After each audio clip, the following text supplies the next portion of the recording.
విశ్వనాథుడు కాశీ విశ్వనాథుడు తప్పకుండా సార్ కావాలి sir. Thank you sir.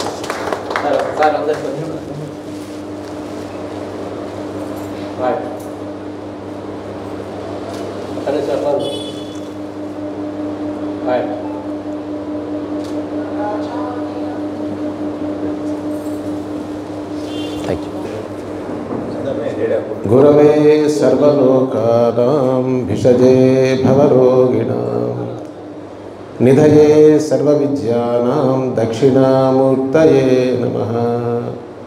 Shri Sachchidananda సమర్థ సద్గురు సాయినాథ్ మహారాజ్ కీ జై. శ్రీ గురుభ్యో నమః.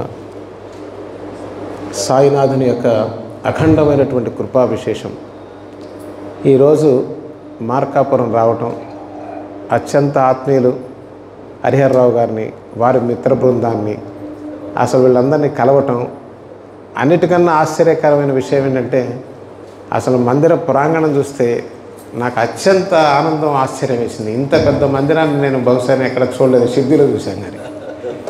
కానీ చాలా ఆనందకరమైన విషయం ఏంటంటే మందిరం అంటే కింద పైన ఉంటుంది, పక్క భాగం ఉంటుంది. నేను దిల్సుఖ్ నగర్లో ఈ మందిరాలు ఇవి చూసాం, కానీ ఇది ఒక ఊరు ఉన్నట్టుంది మొత్తం చూస్తే.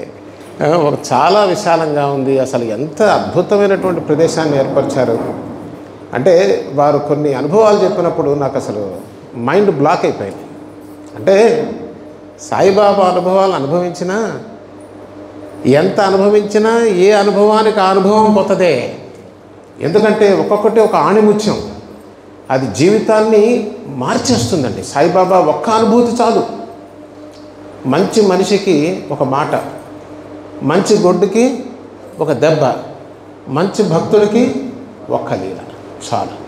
ఎన్ని లీలలు కావాలి సార్? అట్లా ఎన్నో ఇస్తుంటారు సాయిబాబా. వీడు ఒక లీలతోనే మారిపోతాడు, అందులో ఏ సందేహం లేదు. ఎప్పుడైతే సాయిబాబా వారి అనుగ్రహానికి పాత్రుడు అవుతాడో అక్కడికి ఆ లీల జరిగిన తర్వాత జీవితం, ఆ లీల జరగక ముందున్న జీవితం వేరుగా ఉంటుంది పూర్తిగా. మనకి చాగంటి కోటేశ్వరరావు గారు చెప్తుంటారు గట్టిగా, అరుణాచలంలో కాలు పెట్టిన తర్వాత ఉండే జీవితానికి దాని ముందు ఉండేటువంటి జీవితం అనేది ఎంత పరమ సత్యమో, సాయిబాబా అనుగ్రహానికి పాత్రుడైన తర్వాత ఉండే జీవితానికి అంత ముందు ఉండే జీవితానికి అంతే వ్యత్యాసం ఉంటుంది. అసలు సంబంధం ఉండదు. అట్లా ప్రారంభమైన ఏ సాయి భక్తుడి జీవితమైనా సరే అనేక లీలలు ఇహ జీవితం అంతా ఆయన లీలల పరంపర. ఇది ఎట్లా ఉంటుందంటే తల్లి బిడ్డని ఎత్తుకుంటుంది. అప్పుడప్పుడు మామూలు తల్లి పని చేసుకోవడానికి దించుతుంటుందేమో, సాయి తల్లి దించే ప్రశ్నే లేదు. ఆయన ఎత్తుకొని ఉంటారమ్మా. నేను అతిశయోక్తి చెప్పడం నాకు ఇష్టం లేదు, నేను చెప్పను కూడా, నాకు చేత కాదు. ఎవరైనా నా ప్రసంగాలు విన్న వాళ్ళకి బాగా తెలుసు.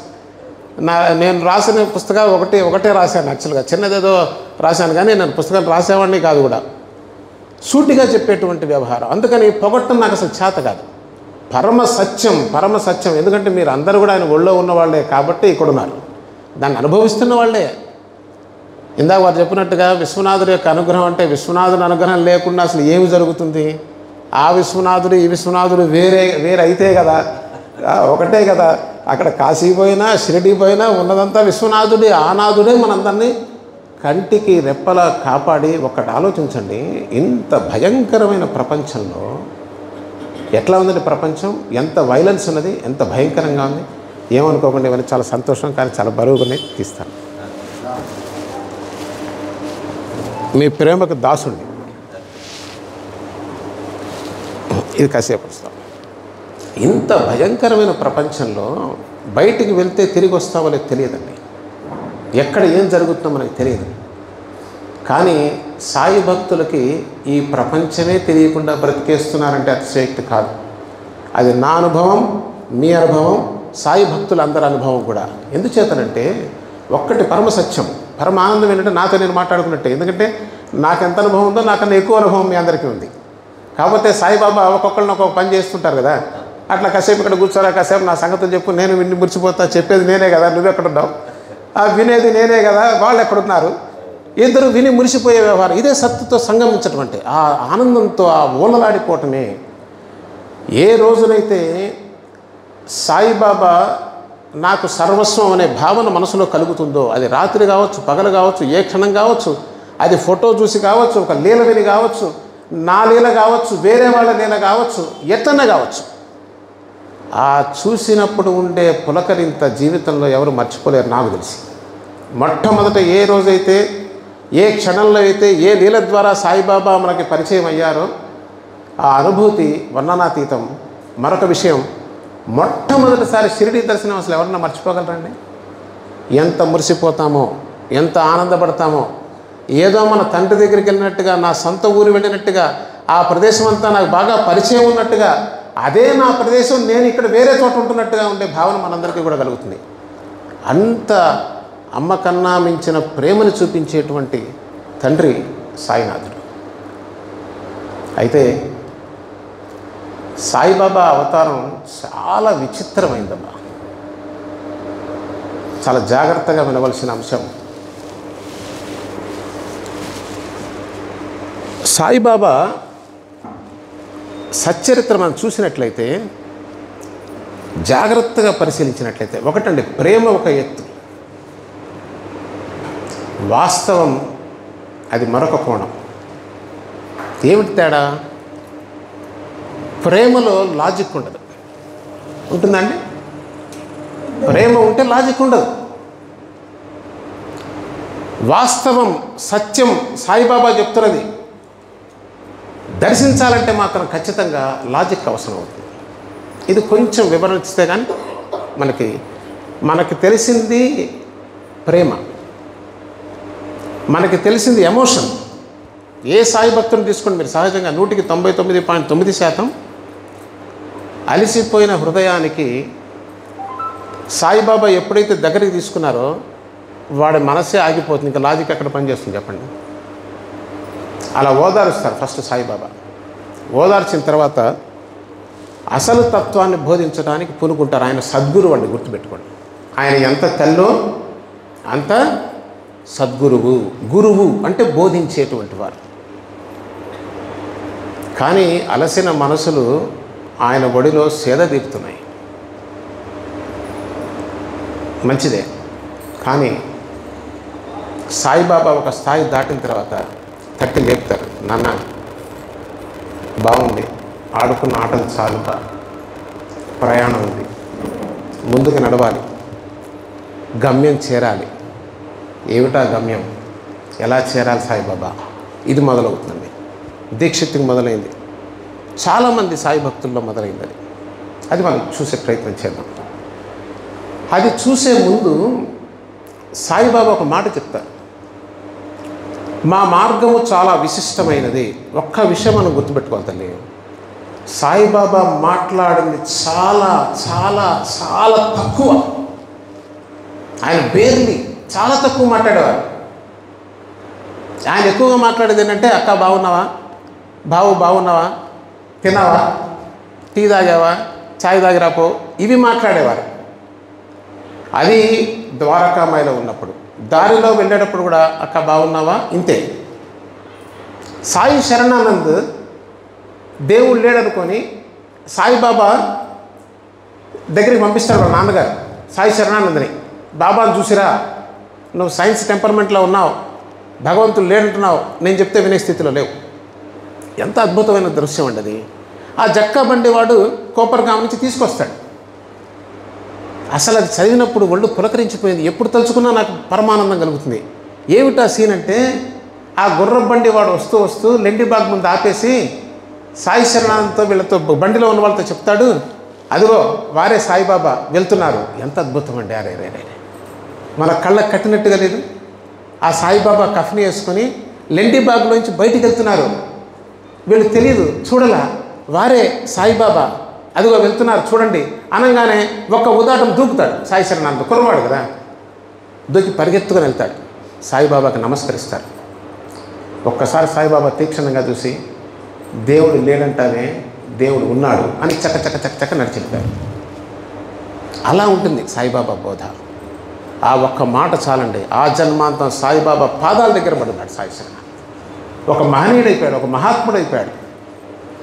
అంత శక్తి ఉంటుంది మహాత్ముల యొక్క మాటకి. ఆ తండ్రి మాట్లాడిన మాటలు, చేసిన చేష్టలు, చర్యలు అంటాం, చేష్టలు అనకూడదు, చర్యలు, లీలలు, అవి అద్భుతాతి అద్భుతమైనవి. వాటిలో రహస్యం తెలియాలంటే మరలా సాయిబాబా మన బుద్ధికి ప్రచోదనం చేస్తే తప్ప మనకు తెలియని విషయం. అయితే సాయిబాబా తరచుగా అంటున్న మరొక మాట ఏంటంటే, మా మార్గము విశిష్టమైనది అన్నారు కదా. ఏమిటా విశిష్టత? ఇది ప్రశ్న. ఏ సాయి భక్తులను, ఇది ఉపన్యాసం కాదండి, నేను ఉపన్యాసం చెప్పేవాడినే కాదు, నేను పరమ భయంకరమైన సీకర్ని, ప్రశ్నల వర్షం, దానికి సరైన సమాధానం కోసం దేంతో సమాధాన పడేటువంటి వ్యవహారం కాదు. అందుకని ఏదో ఉపన్యాసం అనుకుని నేను చెప్పడం మీరు ఇవ్వటం కాదు. మన ఇద్దరం కలిసి కూర్చొని ఒక సాయంత్రం వేళ మనకి పరమప్రాణప్రదమైనటువంటి సాయిబాబా గురించి మనసు విప్పి మాట్లాడుకొని, ఆ బంగారు తండ్రి మనకి ఏమి ఇవ్వాలనుకుంటున్నారు, ఆయన దేనికోసం తపన పడ్డారు. సాయిబాబా చాలా తపన పడ్డారండి.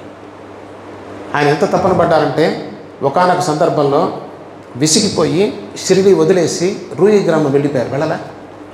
ఏమీ సాయిబాబాని అంత విసిగించింది? సాయిబాబా దేనికోసం ఎదురు చూశారు?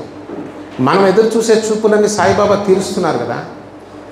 ఆయన దేనికోసం ఎదురు చూస్తున్నారు, దాన్ని తీర్చాల్సిన బాధ్యత మన మీద లేదా? మన సాయిబాబా భక్తులు అనుకుంటున్నాగా, సాయిబాబా మనకి ఇష్టం అనుకుంటున్నాగా. కాబట్టి ఆ తండ్రి కోరిక కూడా మనం తీర్చాలి అంటే అది మన ఉన్నతేనండి. సాయిబాబా కోరుకుంటుంది మన యొక్క అభ్యున్నతి. చెబుతూ సాయిబాబా అనేక సందర్భాల్లో మా మార్గం చాలా విశిష్టమైంది, విశిష్టమైంది, విశిష్టమైంది అని చెప్తున్నారు. అయితే ఈనాటి మన సంభాషణ కొంచెం ఒకంత లోతుగానే వెళ్దామండి. ఎందుకంటే సాయి లీలలు మనందరికీ తెలుసు, అక్కడ జరిగిన లీలలు నాకన్నా మీరందరూ బాగా చెప్పగలరు. కానీ ఈరోజు మనం దర్శించబోయేది సాయిబాబా హృదయం. సాయిబాబా లీల వేరు, సాయిబాబా హృదయం వేరు. ఏంటబ్బా తేడా? లీలంటే మేలండి, అంతేనా? మేలు, మనకు జరిగేటువంటి మేలుని మనం లీల అని చెప్తాం. నాకేదో కష్టం వచ్చింది, ఎక్కడికి వెళ్ళినా తీరలేదు, సాయిబాబా భగవంతుడు మేలు చేస్తాడు, నా అనగా తగ్గిపోయింది, అది ఒక లీల, నాకు ఒక మేలు జరిగింది. కానీ సాయిబాబా హృదయం వాస్తవ సాయిబాబా స్వరూపాన్ని దర్శింపజేస్తుంది. అది లీల కాదు, అది వాస్తవం, సత్యం, సనాతనం. ఇది అర్థమైతే తప్ప మనకు సాయిబాబా అర్థం కాదు. ఇప్పుడు మనకు వస్తున్న ప్రశ్న ఏంటంటే, సాయిబాబా మా మార్గము విశిష్టమైంది అని చెప్పారు కదా, ఏ రకంగా సాయిబాబా మార్గం విశిష్టం? ఎవరైనా మనం అనుకుంటున్నట్టుగా మనం ఇది ఇట్స్ ఎ డిస్కషన్. ఏం సార్ హరిహరరావు గారు, పర్లేదు కదా? ఎందుకంటే ఏదో ఉపన్యాసం అంటే కసేపటి బోరు కొట్టేస్తుంది, అది ఇష్టం లేదు. ఇది బోరు కొట్టదు, బాబాకు సంబంధించింది కాబట్టి ఇది మనలో అగ్నిని రగులుస్తుందండి. సాయిబాబా యొక్క విశ్వరూప సందర్శనం జరుగుతుంది, దాని తర్వాత నేను సాయిబాబాను చూసే విధానం మారిపోతుంది. ఎటువంటి పరాత్పరుడు సాయిబాబా, ఎటువంటి మహనీయుడు సాయిబాబా, అసలు అటువంటి అవతారం భూమి మీద నడయారిందని మనం ఆశ్చర్యపోతాం. ఎక్కడుంది సాయిబాబా? నేను బుర్ర బద్దలు కొట్టుకున్నాను సార్. ఎక్కడుంది సాయిబాబా విశిష్టత? ఏమిటి సాయిబాబాలో గొప్పతనం? చాలా కాలం సాయిబాబా ఇచ్చిన దర్శనంతో, ఆయన ఇచ్చిన స్ఫురణతో పొందినటువంటిది. చూద్దామా సాయిబాబా అవతార విశిష్టత ఏమిటనేది? సాయిబాబా మీరు జాగ్రత్తగా గమనించండి తల్లి, మొట్టమొదటి నుంచి కూడా ఇట్స్ వెరీ బ్యూటిఫుల్లీ డిజైన్ అనమాట. ఈ అట్లా సాయిబాబా వేషం వేస్తే ఎవడు కనుక్కోగలడు చెప్పండి? సాయిబాబానే వేషం వేస్తే ఆ వేషం కనుక్కోవడం ఎవడి తరం? ఆయన పెద్ద వేషం వేసుకొని వచ్చారు. నేనెలా చెప్పగలను ధైర్యంగా అంటున్నారేమో. ప్రతి దానికి ప్రూఫ్ ఉంది సార్, ప్రతి దానికి డాక్యుమెంటేషన్ ప్రూఫ్ ఉంది, లేకపోతే నేను ఒక ముక్క కూడా మాట్లాడను, అంత ధైర్యం నాకు లేదు.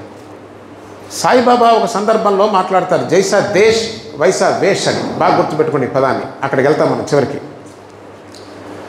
బాబా వచ్చేటప్పుడే ఆయన ఎక్కడి నుంచి వచ్చారో మనకు తెలియదు, ఆయన తల్లిదండ్రులు మనకు తెలియదు, కనీసం ఆయన గురువు మనకు తెలియదండి, ఆయన సంప్రదాయం తెలియదు, ఆయన ఏ పరంపర తెలియదు, ఏ గోత్రమో తెలియదు, ఏమీ తెలియదు. సాయిబాబా గురించి ఆయన షిరిడీలో వచ్చేటప్పటికి ఆయన గురించి ఎవరికి ఏమీ తెలియదు. ఎంత అద్భుతం దాగి ఉన్నదో దీని మాటలు గమనించండి. ఎందుకు ఆ సాయిబాబా అంత రహస్యంగా పెట్టింది? ఏ గురువు అన్నిటికన్నా గొప్పవాడు కదా. ఆ గురువు పేరున్నా చెప్పరా, ఆయన ఎక్కడుంటాడో చెప్పడా, ఏమి అంటే ఏమీ తెలియదు. ఏమీ తెలియదని ఎందుకు అంత నొక్కి చెప్తున్నానంటే, వీళ్ళేదో కాకి పెట్ట కథని చెప్తున్నారు. ఇప్పుడు వచ్చేసి ఎవరో ఏమంటారు వాళ్ళని, పగటి వేషగాళ్ళలాగా కొంతమంది తయారయ్యారు. సాయిబాబాకు 36 పేర్లు పెడుతున్నారు. 1,00,000 పేర్లు పెట్టుకోండి, ఏమీ నష్టం లేదు. సాయిబాబా అన్న పేరే సాయిబాబాది కాదు. సాయిబాబా పేరు సాయిబాబాది, ఆయన పేరు అది ఏమా మహసాబాది పెట్టారు. ఆయన తల్లిదండ్రులు పెట్టిన పేరా? ఆయన ఏమన్నాడు, సాయిబాబా అంటే సరే అన్నాడు. నువ్వు ఏదంటే అది అనుకో, ఎందుకని ఏదన్నా ఒకటే. ఇప్పుడు వీళ్ళు ఏదో కొత్త కొత్త కథలు ఏవేవో పెట్టుకుంటున్నారు. ఆ కథలకు అసలు ఏం అర్థం లేదు, పర్థం లేదు. ఎంత పిచ్చి వ్యవహారం తయారైన ప్రపంచంలో నవ్వు వస్తున్నది చూస్తే, వాళ్ళ వ్యవహారాలు చూస్తుంటాయి. అయితే దీని వెనకాల విశ్వవ్యాప్తమైనటువంటి ఒక గొప్ప పథక రచన ఉందమ్మా. అది సాయిబాబా అనుగ్రహం ఉంటే తప్ప అది తెలుసుకుందాం మనం. వీళ్ళందరినీ పక్కన పెట్టేసండి. సాయిబాబా ఏ రకమైనటువంటి తన మూలాన్ని ఎక్కడా మనకి తెలియచేయలేదన్న సంగతి తెలుసు, కానీ మనకి ఎందుకు తెలియచేయలేదు, ఇది సమాధానం, ఇది ప్రశ్న. తెలియచేయలేదన్న విషయం అందరికీ తెలుసు, ఎందుకు తెలియచేయలేదు. తర్వాత ఆయన సాయిబాబా ఏ విషయాన్ని మనకి తెలియజేయబోటానికి వెనక ఉన్నటువంటి కారణం ఏంటంటే, ఏ రకమైనటువంటి సంబంధం దేంతో ఉన్నప్పటికీ అది పరిమితమైపోతుందండి. ఇక్కడి నుంచి చాలా జాగ్రత్తగా మనం పట్టుకోవాలి. ఎట్లా పరిమితం అవుతుందంటారా?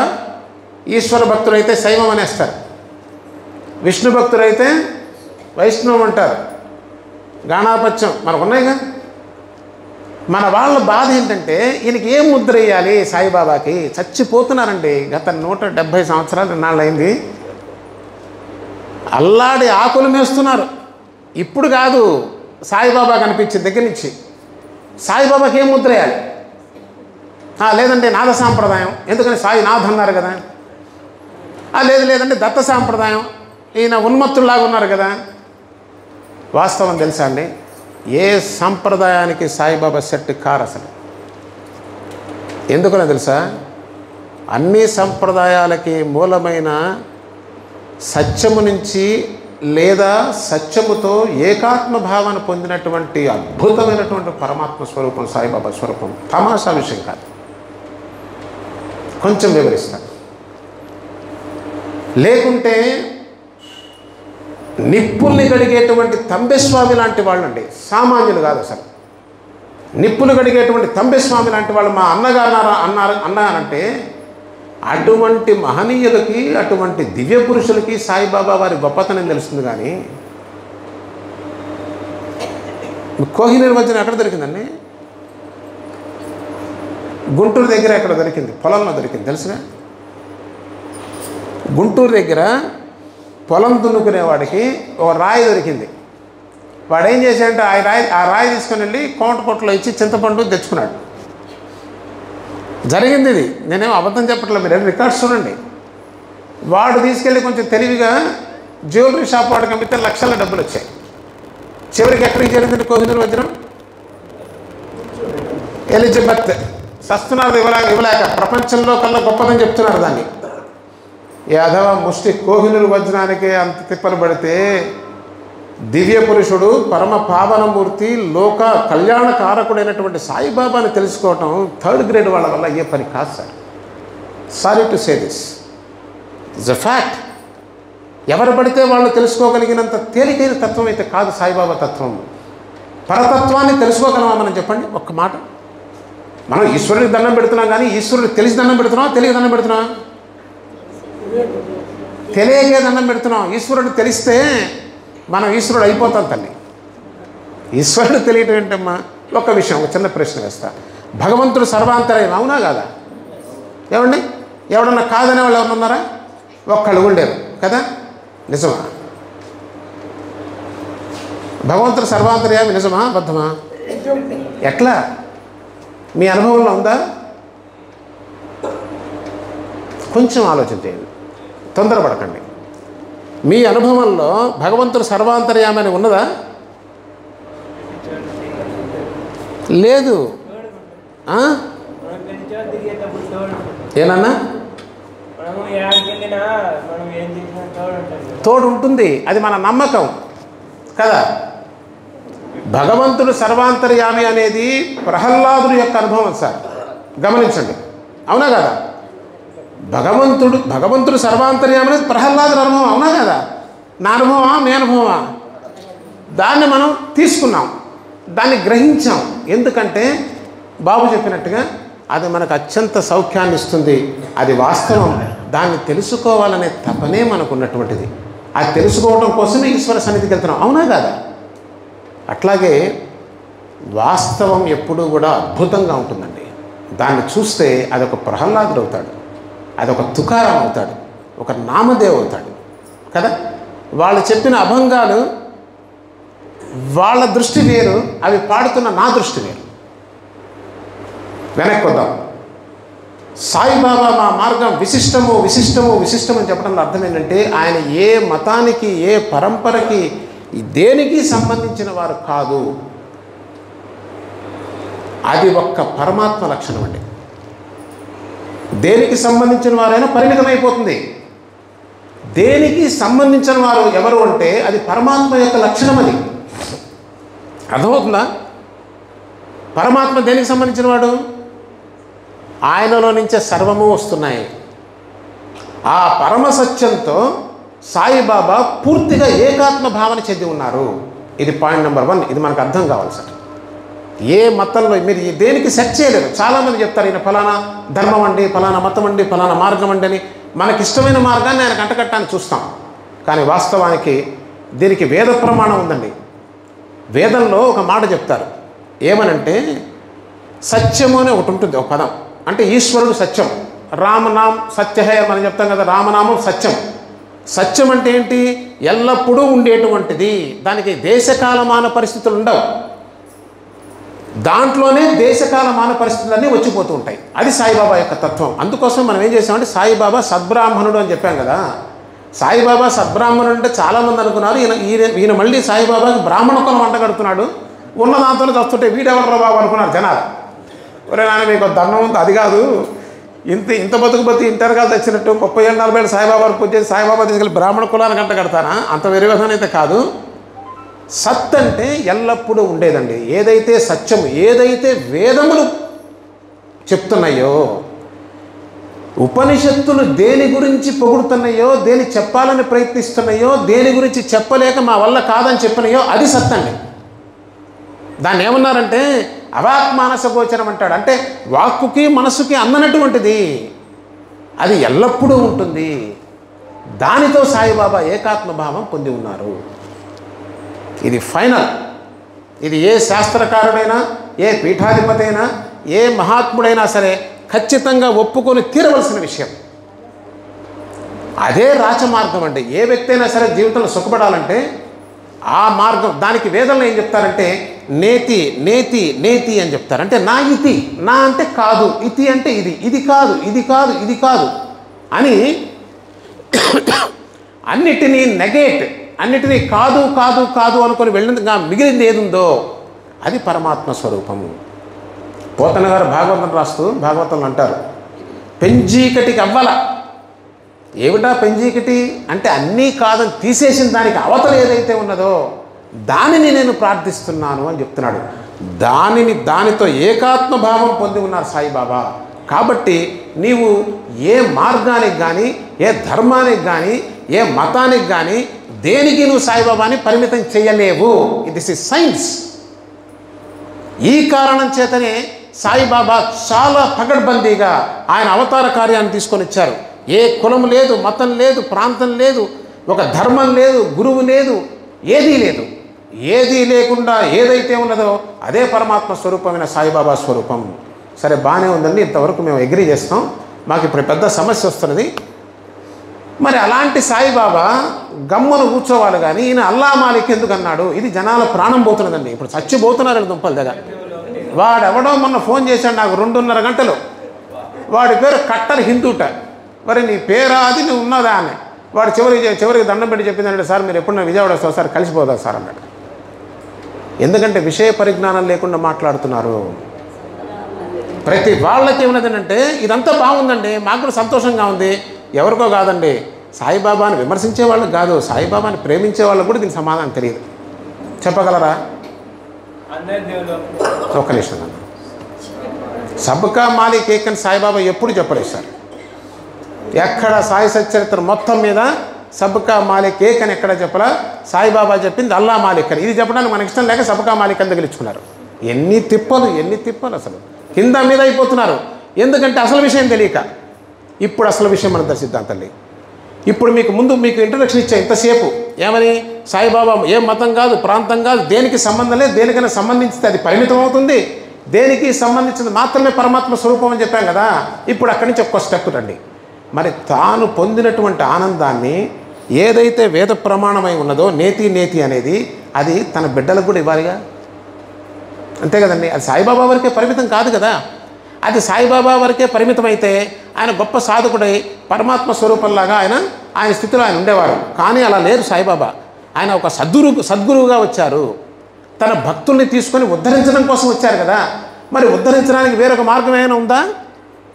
లేదు. అదే రాచ మార్గం. ఎన్ని మార్గాలే, ఒకటే ఒక మార్గం. అందుకే సాయిబాబా ఒక మాట చెప్తారు, ఒరేయ్ మా మార్గం సూటి అయిన మార్గం. బాబా మాటలు బంగారం అండి, అర్థం చేసుకోవడం కొంచెం కష్టం. బాబా ఏం చెప్తారంటే మా మార్గం సూటినైన మార్గం, తిన్ననైన మార్గం, మా దగ్గర అరువు ఉండదు, ఎప్పుడప్పుడు రెడీమేడ్. అంటే సాయిబాబా ఏ మార్గంలో అయితే ఉన్నారో ఆ మార్గంలోనే మనం తీసుకెళ్ళాలి. అందుకు సాయిబాబా అల్లా మాలిక్ అన్నారు. ఇదేంటండి మీరు డొంక తిరగడ చెప్తున్నారు అనుకుంటారేమో. సాయిబాబా అల్లా మాలిక్ అంటాం, ఆయన దుస్తులేమో చూస్తేనేమో ఫకీర్ని పోలి ఉండటం, మిగతా వ్యవహారం అంతా కూడా హిందూ సాంప్రదాయంలో ఉండటం. ఇది అర్థం కాలేదండి. ఇన్ని సంవత్సరాలు మనం ఏంటంటే ఏదో వదిలేసాం, కానీ ఈ రెండింటిని కలిపేశారు సాయిబాబా. ఎందుకో చెప్తాను వినండి తల్లి. అల్లా మాలిక్ అనేది ఆయన యొక్క వస్త్రధారణ హిందువులకి పెద్దగా రుచించే విషయం కాదు. అయితే సహజంగా హిందువులు దాన్ని పట్టించుకోరు కాబట్టి సాయిబాబా దగ్గర ప్రేమ కలుగుతారు. ఎందుకంటే హిందువులు దర్గాలుగా పోతారు, దేనికైనా పోతారు. మనకి మేలు జరుగుతుంది కాబట్టి సాయిబాబా మనల్ని ప్రేమగా చూస్తున్నారు కాబట్టి హిందువులకి పెద్ద ఇబ్బంది లేదు, వెళ్ళారు. కానీ మీరు చూడండి, వాస్తవంగా షిరిడీలో ఒక రోజుకి 25,000 మంది 50,000 మంది దర్శనం చేస్తే వాళ్ళలో ముస్లిమ్స్ ఎంతమంది ఉంటారు? ఎగిరిదంటే 10 మంది కూడా ఉండరు. ఎందుకంటే ఏ నాటికైనా సరే ఆధ్యాత్మిక మార్గంలో నువ్వు పురోగమించాలంటే నీవు స్వర్వాన్ని వదలవలసిందే. ఇది బ్రహ్మాండమైన సూత్రం అండి. దీనికి భగవద్గీతలో శ్రీకృష్ణ పరమాత్మ చెప్పినటువంటి వాక్యం ప్రమాణం. సర్వధర్మాన్ పరిత్యజ్య, అన్ని ధర్మాల్ని నువ్వు పరిత్యజించవలసిందే. కులాన్ని, మతాన్ని, ధర్మాన్ని, తర్వాత నీకున్నటువంటి ఐడెంటిఫికేషన్ని, ఈ మొత్తాన్ని వదిలినప్పుడు మాత్రమే నీవు ఆ లిబరేషన్, ఆ స్వతంత్రము, మోక్షము, ముక్తి అంటున్నాం కదా మనం. ఎట్లా వస్తుంది మోక్షం, ముక్తి? దానికోసం మనం అనేక ప్రయత్నాలు చేస్తుంటాం. కానీ దానికి సూటి అయిన మార్గం, చాలా తేలికైన మార్గం ఏంటంటే ఒక్కసారి ఇవన్నీ కూడా నువ్వు తెచ్చి పెట్టుకున్నవే అనే విషయం నీకు అర్థమైనట్లయితే మొత్తాన్ని పక్క పెట్టేస్తాండి. పక్కన పెట్టేసి అప్పుడు సాయిబాబా చెప్పినటువంటి ఆ పరమాత్మ బోధ అయితే ఏదైతే ఉన్నదో, బాబా చెప్పేది ఏంటంటే, నాన్న నీ దుఃఖానికి కారణం ఎవరో తెలుసా? ప్రతి వాళ్ళు దుఃఖపడే కదని వెళ్తున్నారు. ఎవరు దుఃఖానికి కారణం? మన సహజంగా ఏం చెప్తామంటే నా పక్క వాళ్ళను, మనం వేరే వాళ్ళని ఎవరినో చూపిస్తాం. కానీ 100% మన దుఃఖానికి కారణం మనమే. మనమే అంటే మన మనస్సు. అంటే మన మనస్సు అనేక వాటిని పట్టుకొని ఉన్నది. ఆ పట్టుకున్నవన్నీ కూడా మనల్ని పట్టి దుఃఖపెడుతూ ఉన్నాయి. కాబట్టి సాయిబాబా చెప్పిందంటే, నాన్న నువ్వు నా దగ్గరికి వచ్చావు కదా, అన్నిటినీ ప్రశాంతంగా వదిలిపెట్టేసి నేను చూసుకుంటా. నేనుండగా భయం ఎందుకు? నిన్ను గమ్యాన్ని చేరుస్తా ఖచ్చితంగా. పైగా నమ్మరేమో అని చెప్పి నేను ద్వారకామాయిలో కూర్చొని ఎప్పుడు అబద్ధం ఆడను. ముమ్మాటికి సత్యం అండి. సాయిబాబా చూపిస్తున్నది ఒక అద్భుతమైనటువంటి మార్గం. ఇటువంటి మార్గాన్ని చూపించినటువంటి మరొక అవతారాన్ని నాకు చూపించండి. ఒక్కటి చూపించండి సార్. ఎక్కడైనా సరే సాధన చేయవలసిందే, నీ ప్రయత్నం చేయవలసిందే. అన్నీ వదిలేసి నా దగ్గరికి రమ్మని, దేనికి సంబంధించినప్పుడు మాత్రమే నువ్వు పరమాత్మ దగ్గరికి చాలా తొందరగా వెళ్తావని నీ యోగక్షేమం మొత్తం నేను చూస్తానని చెప్పినటువంటి ఏకైక అవతారం ఏదైనా ఉందంటే అది సాయిబాబా అవతారం. అయితే కృష్ణావతారంలో కూడా చెప్పారు, కానీ కృష్ణుడికి తల్లిదండ్రులు చూపించారు, గురువును చూపించారు, సంప్రదాయాన్ని చూపించారు, పరంపరను చూపించారు. ఇదంతా ఉన్నది. అది ఆ కాలానికి అది సత్యమండి. ఈ కాలానికి సాయిబాబా వేసినటువంటి వేషం ఏదైతే జైసా దేశ్ వైసా వేషం అన్నారో ఆ మార్గమే పరమశ్రేష్టమైనటువంటిది. ఎందువల్లంటే ఈరోజు చూడండి, ఇంతకుముందు ఇన్ని మతాలు ఉన్నాయి మనకి, ఇప్పుడు ఎన్ని మతాలు అయిపోయినాయి. నిత్యం ఎంత కొట్టుకు చచ్చిపోతున్నారు చూడండి. దేశంలో ఏ దేశానికి ప్రశాంతత లేదు. కేవలం మత ప్రాతిపదిక మీదే కొట్టుకొని చచ్చిపోతున్నారు. సాయిబాబా చెప్పింది ఏనాడో 100 సంవత్సరాల క్రితమే గమనించి, నాన్న ఇది రాబోతున్నది, మీరు మతాల కోసం కొట్టుకోకండి, మనుషులుగా బ్రతకండి. మతం నువ్వు పెట్టుకున్నదేగా, అదేం భగవంతుడు సృష్టించింది కాదు కదా. మనిషిగా భగవంతుడు నిన్ను సృష్టించాడు, నీకు మనసుని ఇచ్చాడు, నీకు దివ్యమైన జీవితాన్ని ఇచ్చాడు. కానీ ఈ ఆనందకరమైన జీవితాన్ని అనవసరంగా లేనిపోయిన అటాచ్మెంట్స్ అన్ని పెట్టుకొని నీకు నువ్వు దుఃఖం పడుతూ ఉన్నావు. దాని నుంచి బయటకు రావాల్సిన అవసరం ఉంది అని ఎంతైనా ముందు చూపుతాయని గమనించి ఏ మార్గం ద్వారా మనం ముందుకెళ్తే ప్రశాంతంగా జీవించగలవో మనకి సాటి చెప్పినటువంటి మహనీయుడు సాయిబాబా. ఈ కారణం చేత సాయిబాబా మార్గం అత్యంత విశిష్టమైందండి. ఇటువంటి మార్గం ఇంతకుముందు లేదంటే అప్పుడు అవసరం లేదు, ఇప్పుడు అవసరం ఉన్నదండి. ఈ రాబోయే కాలంలో బాగా గుర్తుపెట్టుకోండి, మతాల మధ్య విపరీతమైనటువంటి వైషమ్యాలు పెరిగేటువంటి అవసరం పరిస్థితులు మనకు బాగా కనిపిస్తున్నాయి. ఈ రోజుల్లో మనిషి ప్రశాంతంగా బ్రతకాలంటే సాయిబాబా తత్వమే శరణ్యము, సాయిబాబా తత్వమే శరణ్యము, సాయిబాబా తత్వమే శరణ్యము. బాబా చెప్పింది ఏంటంటే, మొట్టమొదట మీరు మనుషులుగా బ్రతకండి. ఒక మనిషిని ప్రేమించలేనప్పుడు నీకు ఏముంటే మాత్రం ఏం ప్రయోజనం? ఇక్కడ చూస్తే నాకు చాలా సంతోషం అనిపించిందండి. ఇంత వారికి ఎంత సహకరించకపోతే, ఎంత బాబా అనుగ్రహం లేకపోతే ఇంత ప్రాంగణాన్ని, ఇంత వ్యవస్థను అవలీలుగా నడుపుతున్నారు కదా సార్. మీరు చెమటే ఓడ్చట్ల, హరిహరరావు గారు అవలీలుగా నడుపుతున్నారు. ఎలా నడపగలుగుతున్నారు అంటే సాయిబాబా ఇచ్చినటువంటి స్ఫురణమ్మ. ఇంకొక గొప్ప విషయం చెప్తాను తల్లి, మీ అందరికీ తెలిసిందే. ఎప్పుడైతే సద్గురువు యొక్క అనుగ్రహాన్ని పొందుతావో నీ చుట్టూ నీకు తెలియకుండానే ఒక అద్భుతమైన ఆరా క్రియేట్ అవుతుంది. మీలో చాలామందికి అది అనుభవంలో ఉండవచ్చు. ఇప్పుడు మీకు అది అర్థమైంది కదా, అది కొంచెం హార్డ్ కాబట్టి మనకు కొంచెం సాఫ్ట్లోకి వద్దాం. ఇప్పుడు బాబా అవతారం ఎందుకు విశిష్టమైంది? సాయిబాబా అల్లా మాలిక్ కంఠానికి ఈ హిందూ మత ధర్మాల్ని రెండు కలగాపురం చేయడానికి కారణం ఏంటంటే, ప్రాథమికమైనటువంటి ఒక మతాన్నే దాటలేని నువ్వు స్వతంత్రుడు ఏనాటికి కాలేవు మిత్రమా. స్వతంత్రం లేని నువ్వు ఏనాటికి ఆనందంగా జీవించడం అనేది సాధ్యపడని విషయం. బాగా గుర్తుపెట్టుకోండి, నేను దేనికి సంబంధించిన వాడినైనా సరే నేను సుఖంగా ఉండడానికి అవకాశం లేదు. This is science. ఎందుకో చెప్పమంటారా? నేను ఒకదానికి సంబంధించిన వాడిని అయితే నేను మిగతా వాటిని ద్వేషించి తీరుతానండి. నేను అన్నింటినీ ప్రేమిస్తాను, ఒట్టి మాట. నా వాడిని ప్రేమించినంతగా నేను వేరే వాడిని ప్రేమించలేను. This is beautiful science. Saibaba అద్భుతమైనటువంటి ప్రణాళికతో మన ముందుకు వచ్చింది ఏంటంటే, నీవు దేనికి సంబంధించిన వాడినైనా సరే నువ్వు ఇబ్బంది పడక తప్పదు. అసలు దాంట్లో ఉన్న సౌఖ్యం ఇంత అంత ఉండదమ్మా. వాస్తవానికి సన్యాసం ఏంటండి? సన్యాసం ఏంటి? అన్నిటినీ వదిలిపెట్టడమే కదా. సర్వధర్మాన్ పరిత్యజ్య, సాయిబాబా చెప్పిందే. మనం కాషాయం కట్టక్కర్లా. మానసికంగా ఎప్పుడైతే నాకున్న బంధాలన్నీ నేను బంధాలంటే బాధ్యతలు కాదండి, బంధం వేరు బాధ్యత వేరు. బంధాలని నేను తెచ్చిపెట్టుకున్న వాటిని కనుక వదిలేస్తానో పరమ శాంతి ఆనందము అప్రయత్నంగానే మనందరికీ లభిస్తుంది.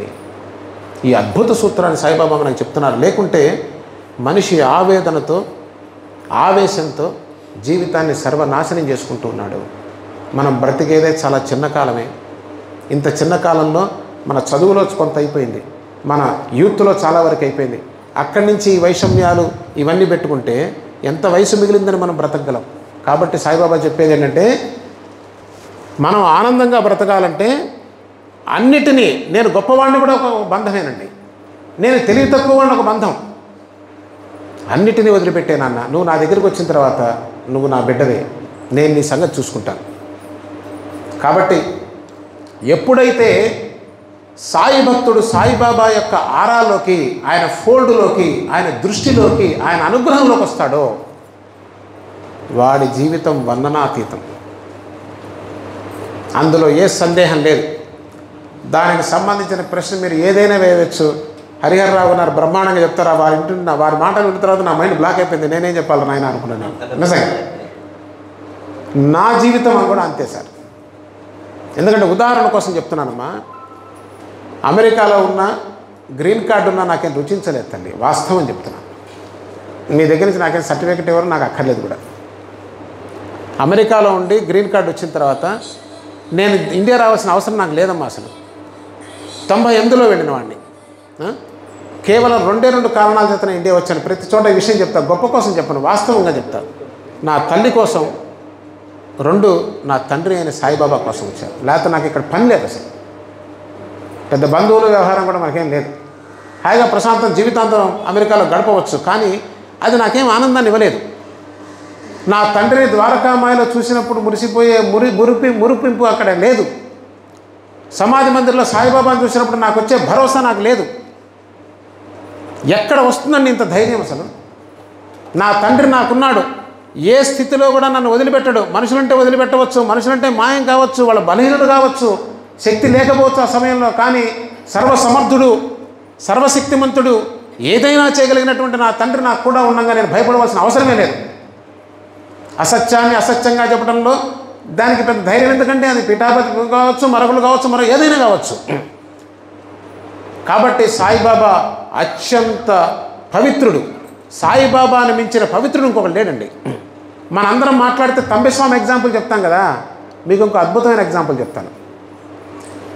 ఆంధ్రప్రదేశ్లో గుంటూరు జిల్లాలో చందోలు గ్రామం ఉంది. చందోల్లో రాఘవనారాయణ శాస్త్రి గారి పేరు ఎవరికైనా తెలుసా అండి? విన్నారా? చందోలు రాఘవనారాయణ శాస్త్రి గారు అంటారు. ఇందాక చండీ హోమం చేసుకొని వస్తున్నాం, నాకు అప్పటిదాకా తెలియదు. బాలా త్రిపుర సుందరి అక్కడ, ఈశ్వరుడి సంగతి విన్నాను కానీ అమ్మవారు అక్కడ బాలా త్రిపుర సుందరి అని నాకు అంత తెలియదు. అమ్మవారి సహాయం తీసుకున్నాను తెలుసు. బాలా త్రిపుర సుందరి మహా ఉపాసకులండి ఆయన. మీకు ఆయన గురించి ఒక్క విషయం చెప్తే మీకు అర్థమవుతుంది ఆయన ఎంత గొప్పవారన్నది. చందోలు రాఘవనారాయణ శాస్త్రి గారు ఎటువంటి వారంటే, కంచి పరమాచార్య గారు తెలియని వాళ్ళు ఎవరైనా ఉన్నారా? అందరికీ తెలుసు. తెలీదా? కంచి పరమాచార్య గారు తెలుసు కదా. కంచి పరమాచార్య గారు ఆయన పాదయాత్ర చేస్తూ చేస్తూ చందోలు వచ్చి రాఘవనారాయణ శాస్త్రి గారి ఇంట్లో భిక్ష తీసుకున్నారు. భిక్ష తీసుకున్నప్పుడు కంచి పరమాచార్య గారు చందోలు శాస్త్రి గారికి నమస్కారం చేశారట. ఎందుకంటే నేను లేనప్పుడు అక్కడ చేస్తే చందోలు శాస్త్రి గారు నవ్వి అన్నారు, అయ్యా కలియుగం 4 పాదాలు వచ్చినట్టేనా అని అడిగారట. ఎందుకు అన్నారు. లేకపోతే సాక్షాత్తు జగద్గురువైన మీరు ఎవరికి నమస్కరించరు కదా, నేను సంసారిని, మీరు నాకు నమస్కరిస్తున్నారు ఏంటి అంటే, కంచి పరమాచార్య గారు అన్నట్ట, శాస్త్రి గారు నేను కాషాయం కట్టాను, మీరు కట్టలేదు, ఏంటి తేడా? ఇది సార్ వాడి స్థాయి. వారికి అమ్మగారు ఉన్నారు, పిల్లలు లేరు. పిల్లలు లేరంటే ఎందుకో తెలుసా? రామకృష్ణ పరమహంస గారు ఎలా జీవించారో చందోలు శాస్త్రి గారు అలా జీవించారు, అందుకు పిల్లలు లేరు. జగన్మాతగా చూశారు భార్యని. అద్భుతం అండి, అద్భుతమైన మూర్తులు మనకు కలిగి ఉన్నారు. వారింట్లో ఒక సంఘటన చెప్తాను, మీకు అర్థమవుతుంది. దొంగలు పడదామని ప్రయత్నం చేశారు ఒకసారి సందర్భంలో. వారికి సాయిబాబా సంబంధం, అందుకు చెప్తున్నా. మధ్యలో ఇదెందుకు చెప్తున్నారు అనుకుంటారేమో. దొంగలు పడాలని ప్రయత్నం చేసి రాత్రిపూట చూస్తే వాళ్ళ ఇంట్లో ఒక చిన్నపిల్ల తిరుగుతూ ఉన్నదిట. వీళ్ళకి 3 అయిపోతున్నది, 4 అయిపోతుంది, తెల్లారుతుంది. దొంగతనం చేయాలంటే కుదరదు, ఈ పిల్ల తిరుగుతుందని చెప్పి 4 అయిపోయింది, దొంగతనం చేసే సమయాలను తిరిగి వెళ్ళిపోయారు. వాళ్ళు ఏం చేశారంటే పొద్దున్నే వచ్చారు. ఎందుకని? మన దొంగ స్నానం సంగతి తర్వాత స్వామివారికి చెప్తే, అయ్యగారికి చెప్తే ఏమన్నారు, కానీ ఆ పిల్లకి ఏమన్నా జబ్బు ఉన్నదా, ఎందుకు తిరుగుతున్నది, ఆ పిల్ల ఎవరో, ఆ పిల్ల గురించి కనుక్కుందామని వచ్చారు శాస్త్రి గారి దగ్గరికి. పగలొచ్చి, అయ్యా నమస్కారం అండి శాస్త్రి గారు అంటే, ఎవర్రా మీరు, ఏమిటి, ఏం కావాలి అన్నారు. క్షమించండి, మేము రాత్రి మీ ఇంటికి దొంగతనానికి వచ్చాము, మీ ఇంట్లో దూకుదామన్నప్పుడల్లా ఈ పిల్ల తిరుగుతావు కదండి, మేము ఏం చేయాలో మాకు తెలియట్లేదు అన్నారు. అంటే ఒరే నాయన, ఆ పిల్లకి ఏమన్నా ఉందేమో జాగ్రత్తగా చూసుకోండి అయ్యగారు అని చెప్తే, ఒరే ఆ పిల్ల గురించి, ఆ పిల్ల మా పిల్ల, ఆ పిల్ల గురించి నువ్వెందుకు దిగులు పడతావు, అదేదో పగలే వస్తే నీకేం కావాలో పట్టుకుపోతే వద్దనేవాడు మాత్రం ఎవరున్నారా అని చెప్పారు. అటువంటి మహానుభావుడు ఆయన. మనకి కంచి పరమాచార్య గారు ఎంతో, చందోలు రాఘవనారాయణ శాస్త్రి గారు అంత గొప్పవారండి. ఎందుకు ఇదంతా చెప్తానంటే, సాక్షాత్తు చందోలు రాఘవనారాయణ శాస్త్రి గారిని గుంటూరు నల్లపాడులో సాయిబాబా మందిరం తెలుసా అండి? గుంటూరులో నల్లపాడులో సాయిబాబా మందిరం కట్టారు. ఆ మందిరానికి ముహూర్తం పెట్టమని వెళ్ళారు వీళ్ళు శాస్త్రి గారి దగ్గరికి. ఆయన ముహూర్తాలు పెట్టేవారు. ఆయన అన్నారు, సాక్షాత్తు సాయిబాబా లాంటి మహాత్ముని మందిరానికి మనం ఏం ముహూర్తం పెడతాం ఆయన. ఇప్పుడు తప్పట్లు కొట్టాలి సార్.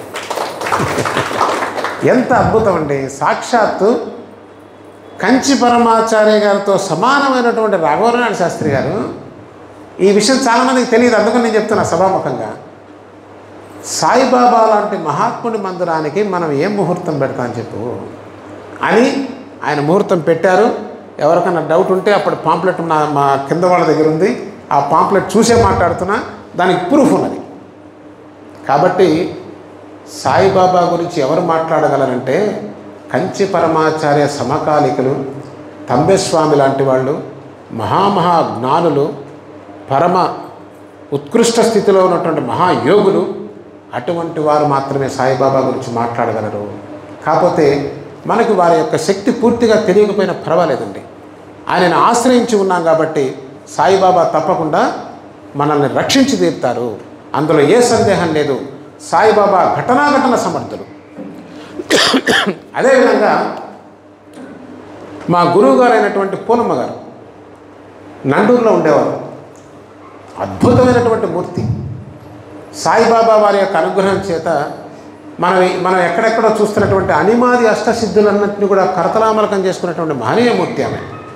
కానీ అత్యంత నిరాడంబరంగా, సాయిబాబా ఎంత నిరాడంబరంగా ఉండేవారో పూనమ్మ గారు అంత నిరాడంబరంగా ఉండేవారు. ఒక చిన్న మంచం, సాయిబాబా దగ్గర తంబెరీలు దొక్కే విధంగా ఉండేది ఒక చిన్న ప్లాస్టిక్ బుట్ట. ఎందుకు చెప్తున్నానంటే ఇవన్నీ కూడా మహనీయుల యొక్క లక్షణాలు. ఎప్పుడు కూడా వారు ఎంత గొప్పగా ఉన్నా కూడా అణిగి చాలా తక్కువగా ఉండి, ఏ సాధువు వచ్చినా సరే సాయిబాబా వచ్చావని చెప్పి కూర్చోబెట్టి ఆయన భోజనం పెట్టి హారతలు ఇస్తున్నవారు అమ్మగారు. చూసిన వాళ్ళంతా పిచ్చా అనుకునేవాళ్ళు. ఆమెకు కనిపిస్తున్న సాయిబాబా అందులో, మనకేమో ఒక సామాన్య సాధువు కనిపిస్తున్నాడు. కాబట్టి ఈ రోజున మనం ప్రత్యేకించి ఇక్కడ మాట్లాడుకోదలుచుకున్నటువంటి అంశం, సాయిబాబా అసలు ఎవరు అంటే సాక్షాత్తు పరాత్పరుడు. అయితే ఇంకొక ప్రశ్న వస్తుంది, ఏమండి సాయిబాబా పరాత్పరుడని ఏ శాస్త్రంలోనైనా చెప్పారా? ఇది మనకు వస్తున్నటువంటి మరొక ఆలోచన. మనకు తెలియాలి కదండి, వాళ్ళ సంగతి పక్కన పెట్టేసండి. ఇప్పుడు మనకు అర్థమైపోయింది సాయిబాబా అల్లా మాలిక్ ఎందుకన్నారు, ఈ రెండు కలగాపురం కలిపి ఎందుకు చేశారు అంటే మనం దానిని దాటడం కోసం చేసినటువంటి వ్యవహారం సాయిబాబా.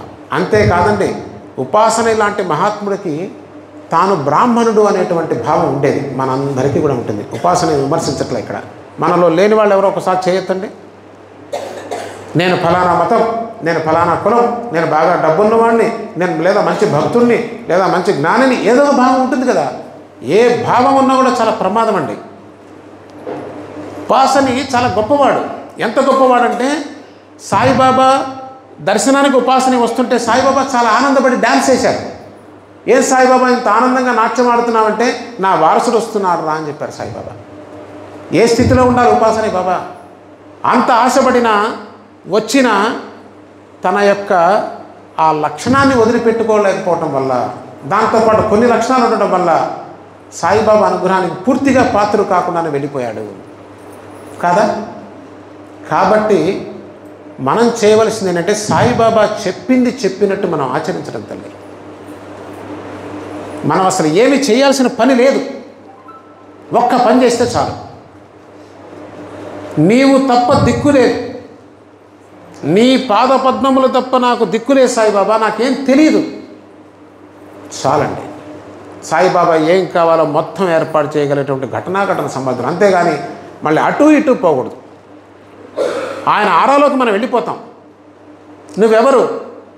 ఏమో నాకు తెలియదు. ఇది చాలా సేఫ్ ఆన్సర్ సార్. ఎవరైనా వచ్చి నువ్వు ఎవరినైనా నాకు తెలియదు, నాకు తెలిసింది సాయిబాబా. ఈ స్థితిలో కనుక మనం ఉండగలిగినట్లయితే మనకేమీ తెలియాల్సిన అవసరం లేదండి.